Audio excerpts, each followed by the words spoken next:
जय जगन्नाथ सांग मैंने आउ एक भिडियो रे आपण मानकु स्वागत। मो मिनी ब्लॉग आपण मानकु केमति लागुची लाइक कमेंट शेयर निश्चिंत करंतु। आमे जेमति के अछु नाथ मंदिर सम्मुख रे सिंहद्वार पटे आमे एई पटे देई के उत्तर पटकु जीवु। ए फास्ट गली रे देई के उत्तर पटकु जीवु। उत्तर पट किसी रास्ता अतिक्रमण करी गला परे फास्ट गली छाड़ी की सेकंड गली भीतर पसिबु। जो ठीक अच्छे आमर पंचमहंत भितर जड़े अति बड़ी श्री जगन्नाथ दास जेते बेले ए पीठ रे रही की साधना करुथिले सेते बेले लहड़ी माड़ी आसुथला। तो सेतिकी बेले जगन निजे से लहड़ी की पछकु घुचे देथिले। 7 लहड़ी पर्यंत कहिथिले तो 7 लहड़ी पर्यंत पछकु घुची जा बोली समुद्र रो लहड़ी पछकु घुची जाइथिला।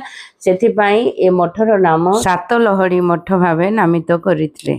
एठिका बासिंदा को जदि आमे जगन्नाथ दासंक पीठ पचारिबा से जेतिकी कहि परिबे ता थारो अधिक जानिचंती बोली कहि परिबे 7 लहड़ी मठ। तेणु करी जदि आसुचंती बाली साही की पुरी रो बाली साही रे अछि 7 लहड़ी मठ।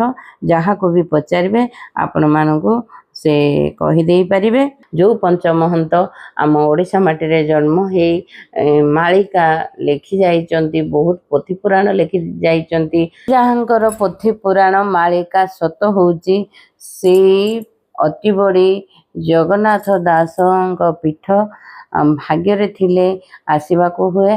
जदि ठाकुरंकर आशीर्वाद है आपण माने निश्चिंत आसिकी तांको दर्शन करि परिबे। आपण माने चेष्टा तो करंतो। आ मिनी ब्लॉग दे जदि आपण मानको भलो लागि थाए ताले लाइक कमेंट शेयर निश्चिंत करंतो। मु देखुची मो वीडियो बोधे आपण मानको भलो लागुनी जोथरे कि लाइक कमेंट शेयर बिल्कुल भी करू नांदी। हां काई बा करिवे सोशल मीडिया पड़ी तो खाली खराब वीडियो आसले से वीडियो को देखि के आपण माने like comment share I video बहुत चलछि किंतु एमती ओरिजिनल कंटेंट जमा भी लाइक कमेंट शेयर करू नांती। काहे कि करू नांती आपनक ऊपरे भगवानकर ठाकुरंकर कृपा ही नाही जोथरे कि करू नांती। आपण माने करी कि देखंतु आ कृपा लाभ करंतु। आउ ए जगह को आसिकी निश्चिंत ठाकुर को दर्शन करंतु। रहिली जय जगन्नाथ। मोर भूल थिले मते क्षमा देबे। भाबुचंती मु जदि ठीक कहूची ताहले मो वीडियो को लाइक कमेंट शेयर करंतु। आउ मु रहिली जय जगन्नाथ जय जगन्नाथ। आउ एक मिनी ब्लॉग रे देखा हेबो।